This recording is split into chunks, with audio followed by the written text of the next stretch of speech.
मित्रांनो, तुम्ही कधी अशा एखाद्या माणसाला पाहिलंय ज्याची ओळख एका संशोधकापेक्षा, एका समाजसेवकापेक्षा आणि एका शिक्षकापेक्षाही मोठी आहे, ज्याने बर्फाच्या डोंगरात आईस स्तूप उभा करून वाळवंटात शेती फुलवली? हो, आपण बोलत आहोत लद्दाखचे सुपुत्र सोनम वांगचुक यांच्याबद्दल. आजच्या व्हिडिओत आपण पाहणार आहोत एका सामान्य मुलापासून ते रॅन्चोच्या वास्तविक कथेपर्यंतचा त्यांचा प्रेरणादायी प्रवास. सोनम वांगचुक यांचा जन्म 1 सप्टेंबर 1966 रोजी लद्दाखच्या लेह जवळच्या एका छोट्या गावात झाला. पण तुम्हाला माहीत आहे का, वयाच्या 9 वर्षापर्यंत त्यांना शाळेत प्रवेश मिळाला नव्हता, कारण त्यांच्या गावात शाळा नव्हती. पण त्यांच्या आईने त्यांना घरीच शिकविले. पुढे त्यांनी श्रीनगर NTI मधून अभियांत्रिकीचे शिक्षण पूर्ण केले.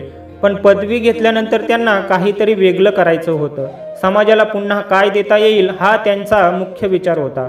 1988 मध्ये त्यांनी काही मित्रांसोबत मिळून सेकमोल ही संस्था स्थापन केली.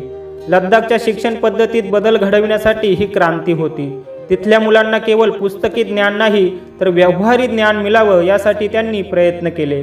3 इडियट्स चित्रपटातील फुंगसुक वांगडू हे पात्र सोनम वांगचुक यांच्या याच कार्यशैलीवर प्रेरित होतं. हे कदाचित तुम्हाला माहितीच असेल. लद्दाखच्या दुर्गम भागात पाण्याची टंचाई हा सर्वात मोठा प्रश्न. सोनम वांगचुक यांनी यावर काय उपाय शोधला? त्यांनी शोध लावला आईस स्तूपचा. हिवाळ्यात वाया जाणारे पाणी गोठवून त्याचे कृत्रिम हिमनग बनवणे आणि उन्हाळ्यात ते वितळवून शेतीसाठी वापरणे. या एका प्रयोगाने लद्दाखच्या अनेक गावांचे नशीब बदलले. यासाठी त्यांना अनेक आंतरराष्ट्रीय पुरस्कारांनी सन्मानित करण्यात आले.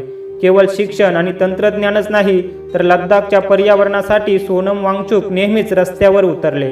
लद्दाखच्या संस्कृतीचे जतन, हिमालयाचे पर्यावरण आणि तिथल्या लोकांचे अधिकार यासाठी त्यांनी वेळोवेळी केंद्र सरकारकडे पाठपुरावा केला आहे. आजही ते लद्दाखच्या समस्यांसाठी आणि शिक्षण व्यवस्थेतील त्रुटींविरुद्ध अहिंसक मार्गाने लढा देत आहेत. सोनम वांगचुक हे फक्त एक नाव नाही, तर ती एक विचारांची चळवळ आहे. संकटातही संधी शोधणारा माणूस हाच त्यांच्या व्यक्तिमत्वाचा गाभा आहे. आज आपण त्यांच्या कार्याकडून काय शिकू शकतो? तर प्रयत्न प्रामाणिक असतील तर अशक्य गोष्ट ही शक्य होऊ शकते. तुम्हाला सोनम वांगचुक यांच्या कोणत्या कामामुळे प्रेरणा मिळाली? कमेंट्समध्ये नक्की सांगा. धन्यवाद.